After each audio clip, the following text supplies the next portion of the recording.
1880, the city began renting campsites to encourage more people to enjoy the eastern side of the Toronto Islands, a decision welcomed by eager Torontonians.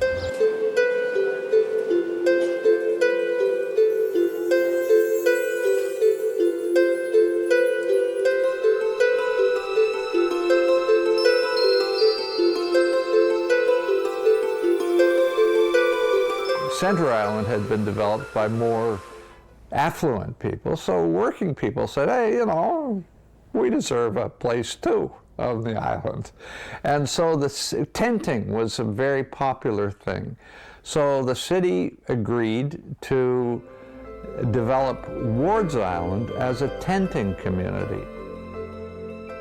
Well, my grandparents came to the island in 1919. They had been brought up on farms north of the city, and but the farming life, I guess they decided, was not for them. The first year that they came here, she rented a tent site from a widow woman on First Street, and then they got their own tent site, and they bought a tent, and so just gradually got settled in.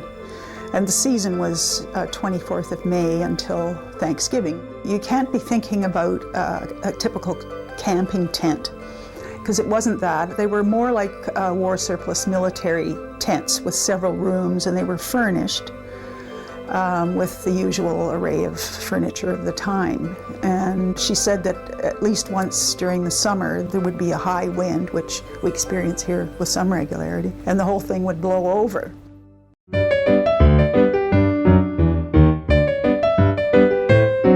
In the early 20s, the city standardized plot sizes and placed campsites along an orderly grid so that more tenters could enjoy island life.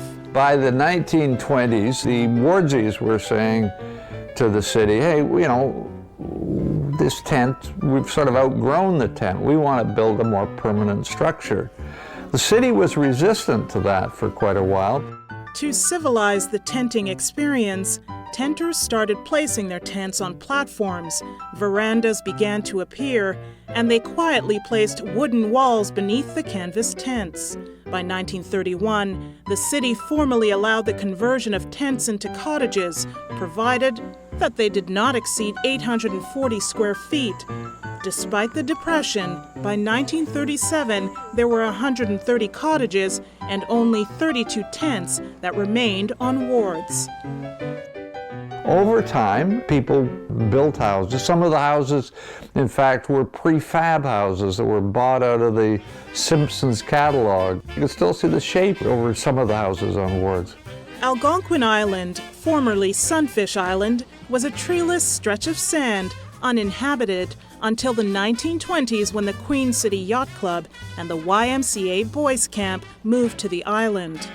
Algonquin Island owes its residential development to the fate of Hanlan's Point, a resort area dotted with cottages, hotels, and an amusement park. My father used to work at the amusement park at Hanlan's Point, and my dad was a clown in the amusement park, and my mother sold tickets in the box office. So rather than commute every day, they decided to rent a place on the island, and that started in 1932. So we've been here a long time. And Hanlan's Point was a very, very special place. The amusement park went up, the roof gardens went up, which was a dance hall. The roller pavilion where you could go roller skating, and this huge oval, which was all open to the stars. That was a beautiful spot to go when you were a kid. In the 1930s, the Toronto Harbour Commission approached City Council about developing a combined air and seaplane base on Hanlan's Point. The Port George VI Airport broke ground in 1937. In order to make way for the airport, the amusement park, along with some cottages, had to go. Hanlan's Point cottagers scrambled to find a way to save their homes and eventually struck a deal with the city. They wanted to retain their community, and so the city made a deal with them that they would develop this island and move the houses down, and that's what they did. They put a number of the houses on barges and barged them down and then winched them into place. Algonquin Island had houses on the periphery but really no houses on the inside. Well, the war came along and there was no building. But after the Second World War we're talking about, a lot of the returning soldiers, they got a grant and they got their lot and they built their houses. A lot of the houses here were built by the residents themselves. This house was built in 1938. It hasn't really been changed very much because, well, I don't know, the house always had pretty good bones, is what my wife says, and she's right. So when we moved in, my first thought is, well, we'll take down this wall and we'll do that.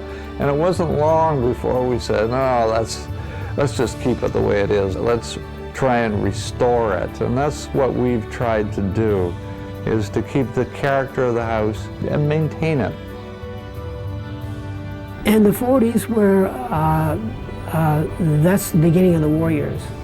When I look back on the whole thing, I think about all of the young guys that had to leave the island. I knew everybody, everybody in the island. There was only about 60 families on the island way back when. And you knew everybody on the island, so you knew all the guys that had to go.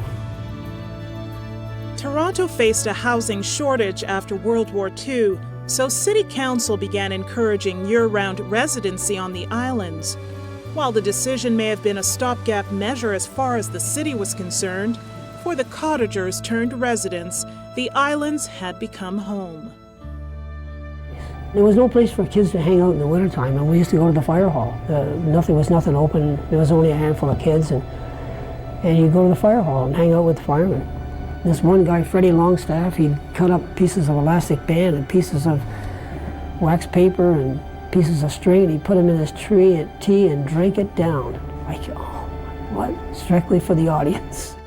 Fire Station Number 33 was originally located on Manitou Road, at one time the hub of Center Island. In 1960, the fire hall was floated down to Ward's Island and is now home to the Toronto Island Canoe Club. We would spend a lot of time on the beach.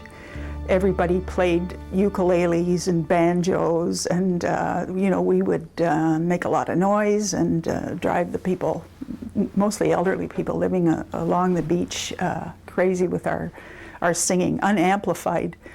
Even unamplified, a ukulele can be pretty irritating.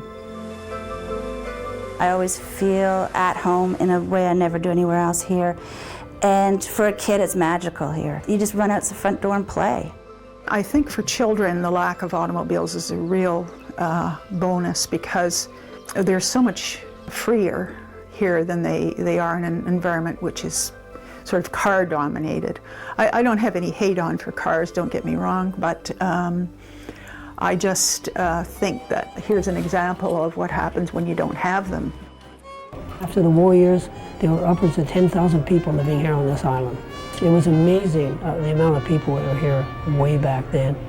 And the main street, which was called Manitou Road, where all the hotels and the restaurants and the barber shop and the beauty parlor, the police station and the fire hall, they were all there, all on that main street. I could walk down that main street even today, which they call it the Avenue of the Islands, and the ghosts are just come up out of the ground.